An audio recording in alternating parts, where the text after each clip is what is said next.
guys, for today's video, magse-self-herbal tayo. Kumuha ako ng aking oregano na tanim dito. Ayan, nag-harvest na ako. Yan yung oregano ko na tanim. Gasa natin.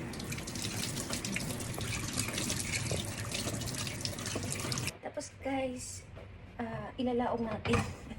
I-grigil natin siya. Ilang minuto or seconds lang. Ayan guys, grigil natin siya. Sa waray, ilaob anay.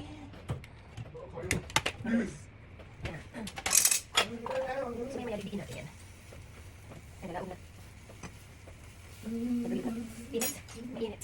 Mainit natin si Paso. Nagulib na siya. Medyo baklaman natin ang hirin guys. Tapos guys, kukuha muna tayo ng lime. Bumili ako ng lime ng isang kilo. Ito na kaya.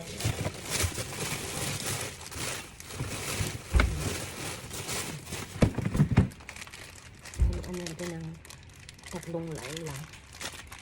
Sapat na siguro yan. Dalawang lime lamang. Sila. Ano guys. Kasi natin.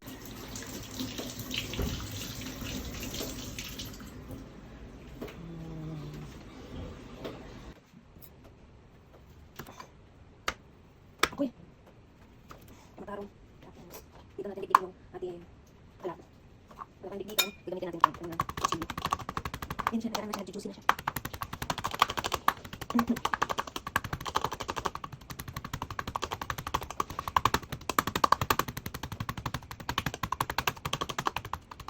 Pinaka-antibiotic ako.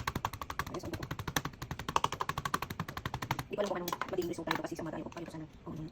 Gamitan natin yan si maliit kasi. Yan siya, juicy na siya. Guys. Madala pa ito ng tingnan pa nagagawa nito. Tapos lagyan natin ng lime.